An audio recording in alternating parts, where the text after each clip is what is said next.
So, it's Wednesday, the 11th of January 2017. I'm getting quite good at this date stuff now, aren't I? Remembering things.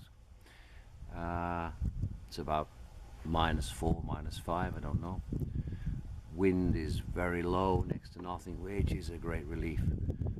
So yesterday's clip, which I haven't managed to upload, because since about 2300 hours yesterday evening we've had no internet because of the deluge of snow and the high winds. Some villages are without electricity, and that means that our relayed internet is out and still not back. It's about 1400 hours now, I think. 2 o'clock for you non-military people. What to do? You make do. You read books. You do things that you never used to do before. Play cards. And you go to bed early. Let your imagination run wild. Anyway, this film, sorry, one of my dogs just chased a cat, as usual. This small clip is to do with snow, and as the old Christmas carol goes, good King Wenceslas looked out upon the feast of Stephen, and the snow lay round about, crisp and deep and even. Well, he didn't live in Bulgaria, not in my part of Bulgaria, because the snow lays around deep, crisp and very uneven. I'm just going to give you a little bit of tour of what I faced this morning after yesterday's Mad Dogs and Englishmen go out in the midday sun or in the afternoon snowstorm.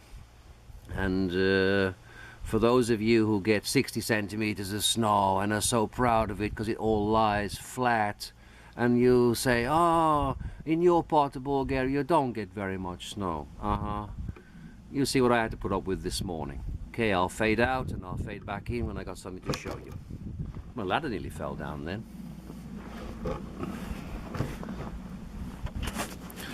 Okay, so first was to clear the snow, because I couldn't get out of the door without the snow coming in. It just, this is on the west side of my house. Oh, I can see my reflection in there, okay.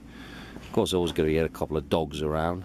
I'm trying to make some food place for the robin, who's coming for the food, but the dogs keep eating it. Get out of it, it's not your food. So, going along to where wood is stored for next winter. It has to be broken up. They're quite large pieces of wood, and around to where we store our winter wood for this year's use. And just this side is not so bad.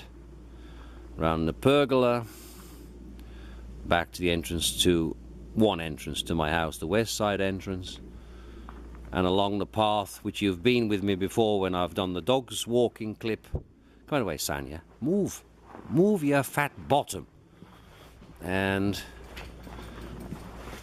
had to clear around here so we could get in and out the boiler room, where the freezers are, and the boiler obviously, and separate toilet and a shower, and the summer terrace where the tap was frozen solid. I had to defrost it.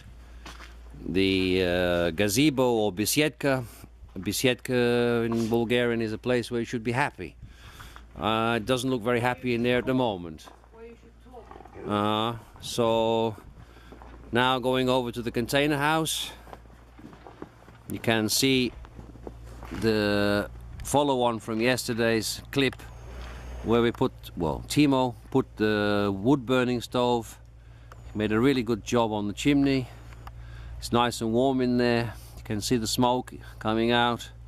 Really good job and a great difference. So I thought it would be a great idea to clear the snow here in front of the summer kitchen and to clear to my metal gate, and I should maybe have looked through it before I had cleared the snow, because this is what I'm faced with. This is, the JCB has been up here, but this is the way the snow drifts here. Absolutely unbelievable. I mean, this is Bulgaria, this is not Alaska. If I go down to knee height, you can see that this snow has drifted. It's got to be 1.5 meters plus. Unbelievable. I could disappear in that, and then it just, you know, causes, there's a hollow in between where there's a tree there that we dragged up to cut, and then it drifted across over that side. So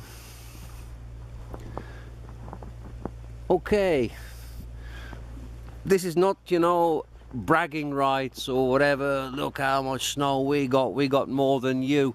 It's just a fact, the way it drifts, and the village is completely cut off.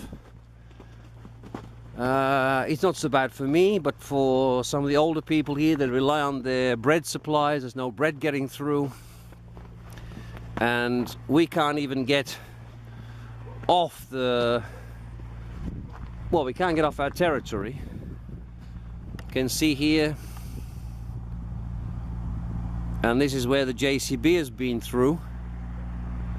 Try to panoramic, I don't know what it's like in reflection. So Timo is now on the JCB. He loves all this stuff. He's very good at operating it, actually. Much better than I am. I'd knock a house down with it.